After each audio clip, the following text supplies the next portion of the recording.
भगवान श्री कृष्ण का जीवन और उनके उद्देश्य हमें जीवन के हर पहलू में प्रेरणा प्रदान करते हैं।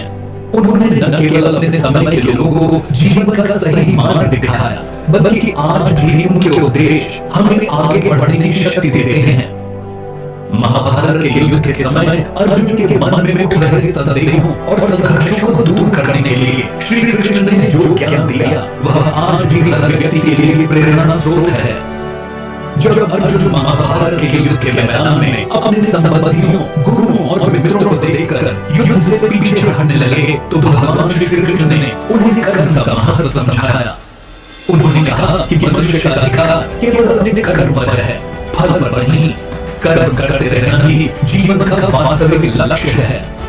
श्री कृष्ण का यह उपदेश हमें यह सिखाता है कि हमें अपने कार्यों को ईमानदारी से करना चाहिए और परिणाम की चिंता नहीं करनी चाहिए। फल की चिंता करने से हमारा ध्यान बढ़ जाता है और हम अपने कर्तव्यों से विमुख हो जाते हैं। श्री कृष्ण ने कहा, कर्मण्येवाधिकारस्ते मा फलेषु कदाचन, अर्थात केवल कर्म पर तुम्हारा अधिकार है, फल पर नहीं। इसका मतलब यह है कि हम जो भी कार्य करें उसे पूरी निष्ठा और ईमानदारी से करें। जीवन में कई बार परिस्थितियां हमारे अनुकूल नहीं होती, लेकिन इसका यह मतलब नहीं कि हम हार मान लें। हमें कठिनाइयों का सामना करते हुए अपने कार्य को जारी रखना चाहिए। संघर्ष ही जीवन का सार है और संघर्ष के बिना सफलता प्राप्त करना असंभव है। श्री कृष्ण ने गीता में जीवन के मोह माया से मुक्त होने का संदेश दिया है। उन्होंने कहा कि मनुष्य को अपने कर्म करते हुए फल की इच्छा से परे होना चाहिए और उसे कभी भी मोह में फंसना नहीं चाहिए। मोह और इच्छा मनुष्य को भ्रमित करते हैं और उसे उसके वास्तविक लक्ष्य से दूर ले जाते हैं। इसलिए मन को शांत और स्थिर रखना चाहिए ताकि हम सही दिशा में आगे बढ़ सकें। इसके अलावा श्री कृष्ण ने अर्जुन को आत्मसंयम और धैर्य का महत्व भी समझाया। उन्होंने कहा कि जो व्यक्ति अपने मन और इंद्रियों पर नियंत्रण रखता है, वही सच्ची सफलता प्राप्त कर सकता है।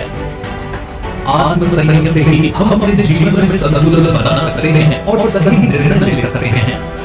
धैर्य के बिना कोई भी बड़ा लक्ष्य प्राप्त करना मुश्किल होता है, क्योंकि जीवन में उतार चढ़ाव आते रहते हैं। लेकिन धैर्य और संयम हमें हर परिस्थिति में मजबूती से खड़ा रहने की ताकत देता है। श्री कृष्ण के उपदेश हमें यह भी सिखाते हैं कि जीवन में अपने कर्तव्यों से भागना सही नहीं है। उन्होंने अर्जुन को यह समझाया कि यदि हम अपने कर्तव्यों से विमुख होते हैं, तो यह न केवल हमारे जीवन के प्रति अन्याय है, बल्कि यह समाज के प्रति भी हमारा कर्तव्य है कि हम अपने कार्यों को पूरी निष्ठा से करें। अंत में श्री कृष्ण ने हमें निष्काम कर्म और निस्वार्थ सेवा का मार्ग दिखाया है। जो व्यक्ति बिना किसी स्वार्थ के कर्म करता है, वही सच्ची सफलता और शांति प्राप्त कर रहा है। जीवन में हमारे कार्य ही हमारे भविष्य का निर्धारण करते हैं, इसलिए हमें सदैव सही मार्ग पर चलते हुए अपने कर्तव्यों का पालन करना चाहिए।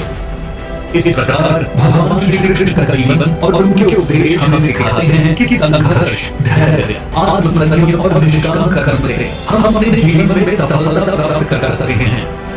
उनका ज्ञान हमें जीवन के हर मोड़ पर सही दिशा दिखाता है और हमें अपने लक्ष्य की ओर